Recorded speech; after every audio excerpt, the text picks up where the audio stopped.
So I'm Nora Denzel, and I am going to share with you some career advice. And I'm going to do that because I'm asked so often to give people career advice. So often that I have no idea why people think coming to me for career advice is such a big thing, but I'm happy to do it. And I want to share it with you, but before I do that, I wanted to give you a little bit of my background so you know where this advice is coming from. Okay, so we'll do a little background, then we'll get into the career advice. So in the upper left, you see a picture of a farm. I spent the first part of my life, first 22 years, in a place in upstate New York, in the farm community, on a farm. It wasn't that farm because I don't have the digital rights to take a picture of it because my family doesn't, you don't care, but it was something similar to that. But I became really interested in math and science, mostly because we'd subscribed to Popular Science magazine, and I had been reading about the early computers that were coming out, and I was quite excited. And I was even more excited when the guidance counselor at our high school said I could major in computer science. And I remember asking him, would people pay me if I wrote programs? And he said yes. And I thought, okay, there's the career I'm going to take.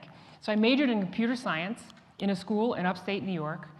I graduated in 1984 with a computer science degree. And I came to the Silicon Valley. First of all, it was my first airplane ride. And I came out here to work for IBM, which was the company at the, oh, you know what? It was my second ride because I interviewed, and then I took the job. So my second airplane ride out to California. And I started in the technology industry as a software engineer in 1984. If I fast forward to the part of my life that I'm in now, which started in 2012 to currently, I don't spend my time on the farm anymore. I spend it mostly in boardrooms. Boardrooms that look like this, of the biggest technology companies in the world. Companies that make semiconductors, companies that make telecommunications equipment. But I think it's the middle part that people find where they want to get the advice. The middle part I call from barnyard to boardroom. And basically, from 1984 to 2012, I went from software engineer to being a senior executive in not one, but 4 different companies. So I managed engineering teams, I managed the managers of engineering teams, I managed all the technical aspects of software companies, I managed huge divisions that had multi-billion dollars of products in the technology space. And along the way, 2 big things happened. One, I completed an MBA from Santa Clara, not far from here. And 2, now maybe some of you recognize me. Let me get better into the light, okay? I was on the cover of a magazine. Yeah, maybe some of you brought it with you, and if you did, it's really embarrassing, so I'll sign it in the back. Yeah. But I was on the cover of Computer Storage Magazine.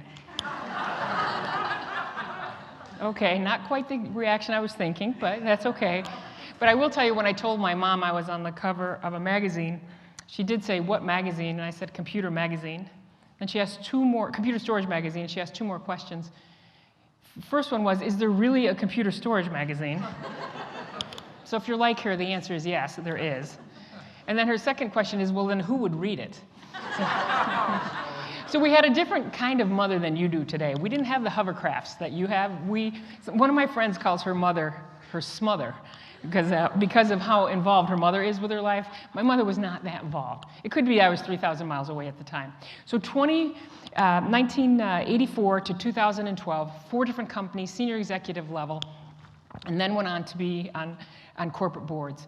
The numbers to do this, like statistically speaking, are pretty low, and I didn't realize till all this attention on women in STEM and women in technology that they're microscopically low if you're a woman. I'll just throw out a couple numbers, then we'll go to the career advice. So for example, to get a computer science degree as a woman, it's like 17%. Every 100 computer science degrees, only 17 go to women. And when you get into the corporate environment, at the lower levels, it's about 20% women in software engineering. But as you go to the higher levels, where there's technology jobs, and these are the executives that make the big decisions on the technology, that's usually 10% or less. And then to sit on a public board as a woman, any public board, it's pretty low. It's like 17%. But when you hone into the really hardcore technology companies, you're back in the 5 to 6% range. So I think that's why people come for advice. Because of the journey, because of where I started, because of where I am now, they ask me for career advice. So I thought what I would do is share with you the advice that I received when I got my first offer letter from IBM. And then I needed to modify it a little as I look back over those many years, or 11,000 days in which I worked, not that I was counting, but 11,000 days of work, how I would change the advice that I was given as a junior software engineer. All right, so here we go. There's just 5 of them. You'll live. Okay, so the first one is, everyone talked about a career path. Does anyone hear that term anymore? Career path? Yeah? And so here's a picture of a career path. I mean, it's linear. It's smooth. You go from point A to point B. So every time you make movement on it, you're moving forward and you're moving ahead. There's a career path. So I sit at IBM. I'm thrilled to be there. I have my new degree. I'm a software engineer. And it just somehow didn't feel pathy to me. About 5 to 7 years in, things just kept happening and happening and happening. Things, you know, minor things like they sell the division off in which I work.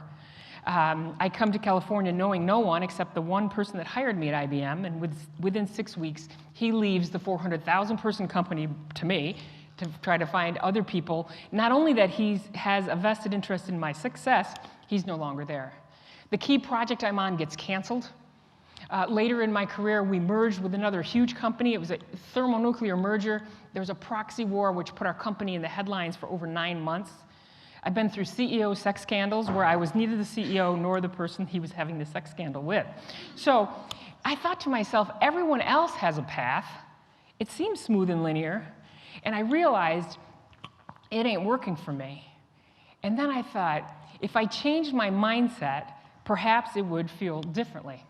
And so I thought, it isn't a career path. So if you came to me, I would never use those words. The words that I would use instead of a career path, yes, it's an obstacle course. It's an obstacle course. So if you're a parent out there and your son or daughter is asking you for career advice, to tell them it's a path or a ladder is really kind of lying. See, things that happen to you in your career aren't done to you, they're done for you.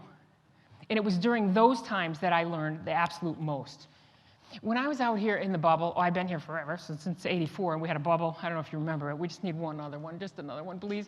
It's easy to manage when everything is up and to the right, and when you're giving stock options out like Easter candy. It's difficult to manage when your company is on the cover of a newspaper for 9 months with the son of the founder suing to make sure that a merger doesn't go through, and you're trying to sell things to these customers who think there's a lot of uncertainty. That's an obstacle course. And you can't just start running away from it. You have to kind of get excited when these things happen, and it builds bigger muscles, and you learn that to traverse this, first you have a greater sense of satisfaction, and second, you realize that you're not alone. So please erase the words career path and career ladder. If you want to use ladder, tell them it's like the game of chutes and ladders. I don't know if you guys still play it, but it's still fun, and I won last night. Okay, the second piece of advice that I would give, that I got, now tell me if you ever received this. Listen, it's not what you know, it's who you know.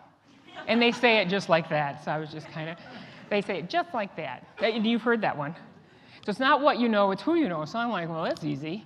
I mean, how hard can that be?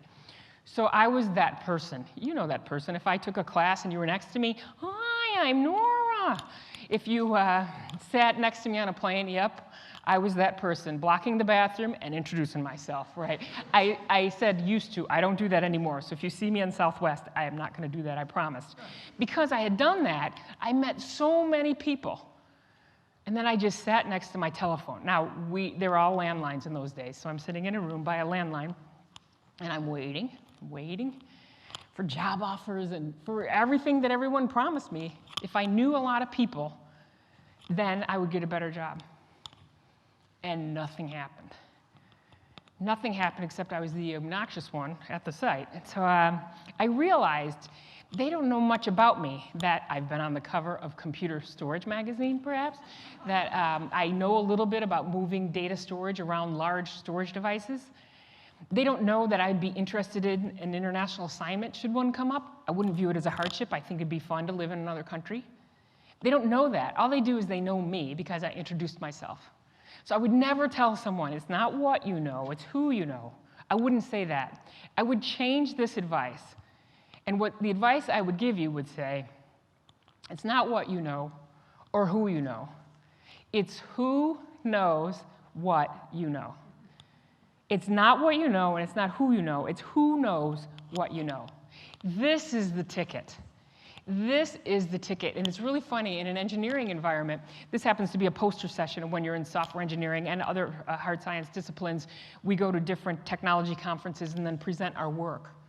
And a lot of women will say, oh my God, my work speaks for itself. I don't want to be that guy that is bragging about everything that they do, because it's obnoxious. And I think to myself, well, first of all, when you do a good job on something, part of doing a good job is telling other people what you did. It's not in addition to your job, it's part of your job. And you don't tell them to call attention to you. You call attention to the problem that you solved, which will reflect positively on you.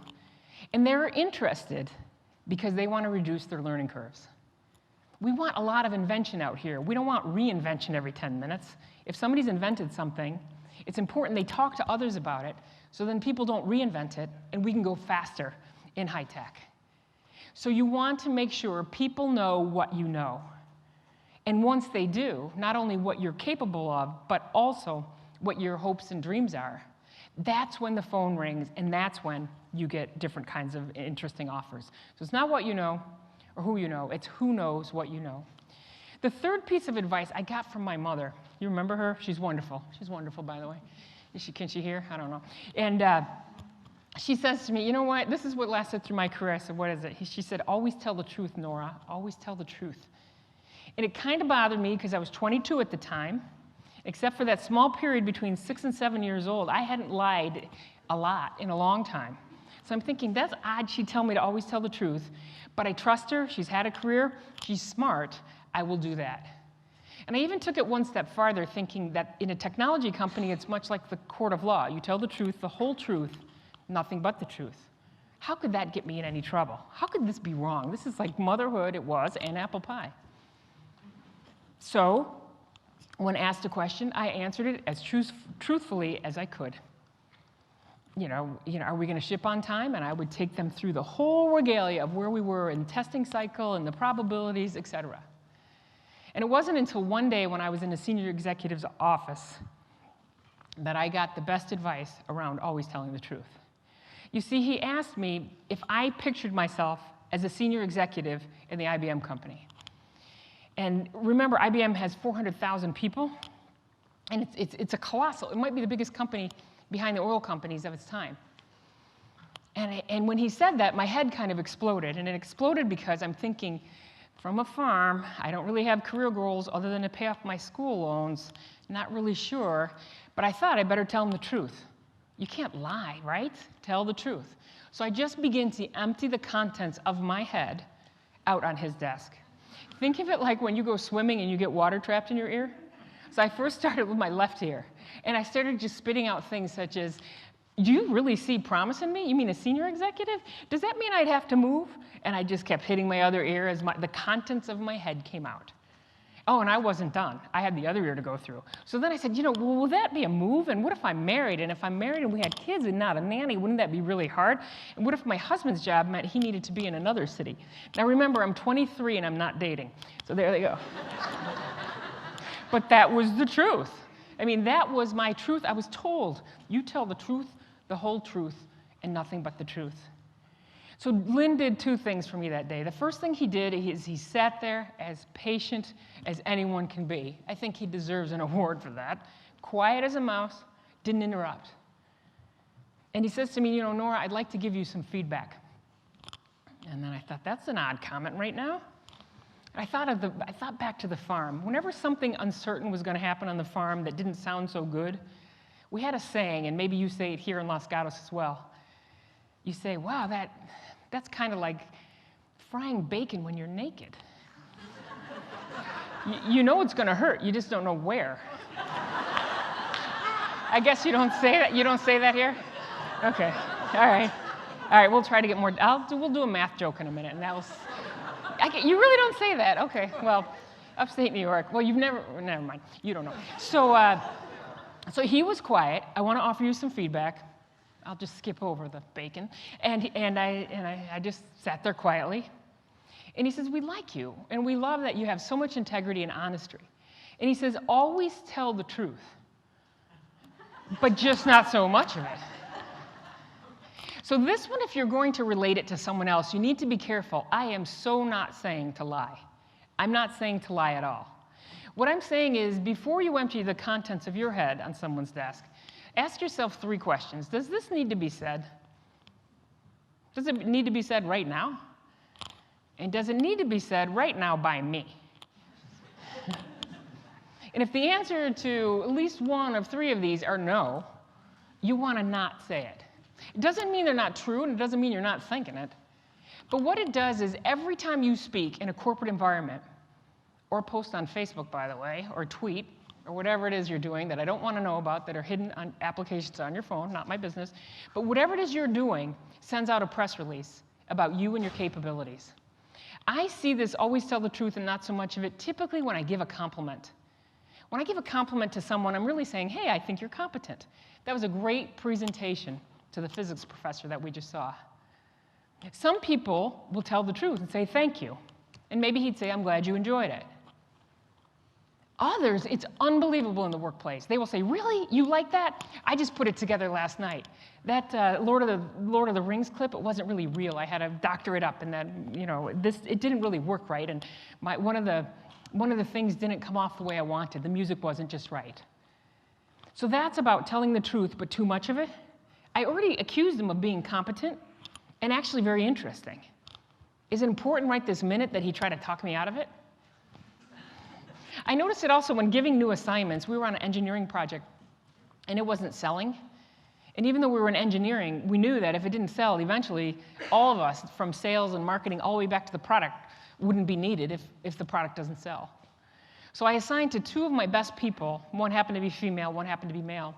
Go out, go find some customers, well, we didn't have customers, but go into the field offices, the sales offices of IBM, and go do some research and find out what it is this product is missing, why customers don't want it. Neither of these 2 engineers had any experience doing this. This wasn't their line of work, it's not what they majored in. One of them said to me, okay, no problem, when do you need it? I'll have it done.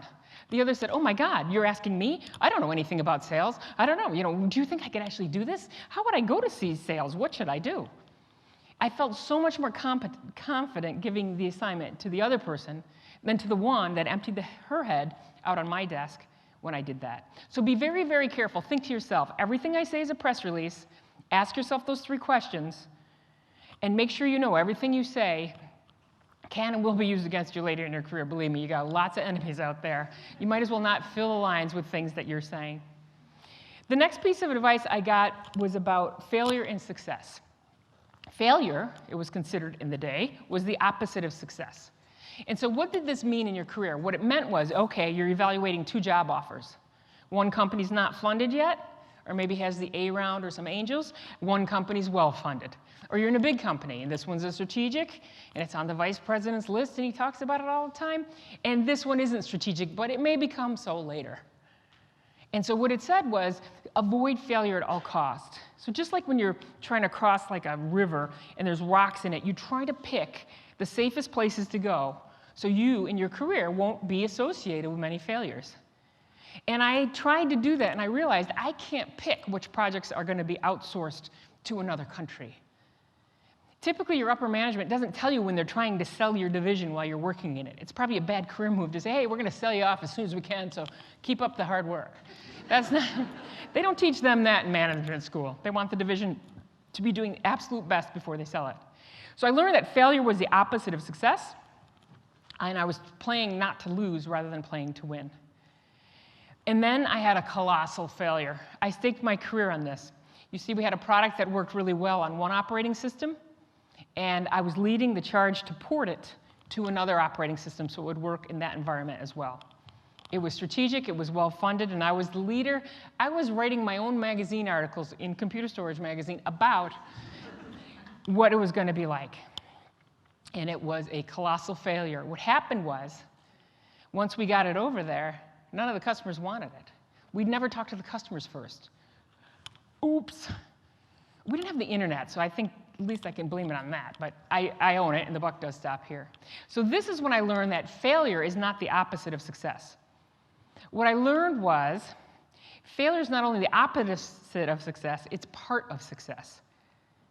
This will ease your mind when you have an intergalactic thermonuclear failure on your resume, like I do. And so what happened in this situation is the senior leader called me in, and I knew I was going to be fired. My office was pretty clean. Everything was ready to go in a box. I'd fire myself. I mean, but that's not how it works in an environment. You don't usually fire yourself. Someone else does. So I went into his office. He started to talk to me about the project, about what I learned, et cetera. And I was thinking, I don't think I was fired yet. And I thought, maybe I missed it. So I asked him, aren't you going to fire me? And he said, no. He said, we just spent $20 million on you, training you never to do that again. That's how he looked at it. Colossal failure. And I realized it's part of success. It was a learning curve that I needed to go up, and that's what it was. The best quote in this area is from Winston Churchill. He says, success is going from failure to failure without a loss of enthusiasm. And I really think that's true, because when I look back in my career, there was a lot of failures that I am associated with and that I led. And that I'll talk about. One day I was in a job interview, and he said, tell me your biggest failure. So I paused and I was thinking, and he interrupted me, my thought, and he said, hey, you're not one of those people that don't have any failures, are you? I said, no, I'm just trying to sort through them. Like, is it by money? Do you want how much money I've lost in a single year or over a course of a project? Do you want it by the number of people that are mad at me? Do you want it in the family setting? I mean, I got your failures right here. We can lay it all out, like the Avon lady. I got enough failure here. He was really surprised, but I have them categorized. I have a lot. I've learned a lot from them, but I think people judge you on your ability to pick yourself up and understand, just like when you ride a bike, when you fall, it isn't a failure. It's just part of how you learn to ride a bike. When you become a senior leader, projects that don't work aren't failures. They're just part of learning. Try to do them fast, often, and for less money. That's my only advice. Last thing was people give a lot of credit to their boss. So the advice I got was your boss, your supervisor is going to be the key to your success. One of the biggest keys to your success. Choose wisely. And while that's mostly true, it's not 100% true. You see, your boss, no matter how good he or she is, doesn't control a lot of things. Things like how you talk to yourself after there's a failure, how you act after a failure, whether or not you're going to get some advanced education this year. That's a decision you need to make. They don't control big parts of your day, how you spend them. So I realized the boss is important, but they get reorganized so often. In my first 10 years of work, I had 7 different bosses. And that's when I realized they're important in this play called career, but they've got kind of a bit part. You know what I mean? They come in and out. They're like a guest star, but they're not the starring role. No one cared about my career more than me. I'd like to say my mother, but unfortunately, I don't think that's true. So, but it would be if she was a mother of today. So your boss is the key to your success. I would modify that to say, look, the only real boss is you. Don't give your boss so much power. So for example, I had a boss that just decided he didn't like me, and that's okay. But the other decision I made was misery is optional, and I'm not going to allow you to make me miserable. So what I did is I just had a mindset of what would I do and how would I treat him and what would I say if he loved me. I just pretended he didn't hate me. I just came in, hey, how are you today? You look fantastic. And I meant it. I just pretended he liked me because I wasn't going to turn over to him the keys of my misery. If I'm going to be miserable, it'll be on my own terms, not because you're treating me like you're treating me horribly. And I knew he would be transient. He got reorganized away, and everything was fine. But so many people give everything to their boss and give them a lot more credit for what they do. And they are important. What are they in math? They're necessary, but they're not sufficient. So you got to remember, they're not everything, but they're a big part, but not everything. And you own a bigger part of that. So in closing, your favorite 2 words, I want to leave you with my most favorite quote. I like to collect quotes mostly because you don't have to feed them or wash them or take care of them. They don't go to the vet. So you want to collect something that doesn't require any handling. And this quote I found when I was a teenager. And it says, a ship in a harbor is safe, but that's not what ships were built for. And I always thought of that as I left the farm and went into the corporate world, and then I would leave engineering and go into management of engineering. Then you go to school at night to get an MBA, et cetera, and you move on. You're in all these places where you're uncomfortable, just like this ship is obviously out in the open water. And I thought, yeah, ships in the harbor are safe, but that's not what they're meant for. I'm not going to go back to whence I came. I'm going to go forward. And it wasn't until recently that I found out who said this. And it happened to be a very, very famous computer scientist, one of the first female computer scientists it happened to be. Her name is Grace Hopper, and she was actually a rear admiral in the Navy. So a million firsts for her, and she invented one of the first computer programming languages called COBOL, which 80% of the transactions, if you can believe it or not, done today are still using COBOL, which is a language that was written way before I was born, so that's old. That was before maps talked. I mean, that's how old that is, right? So with that, I would like to say thank you very much.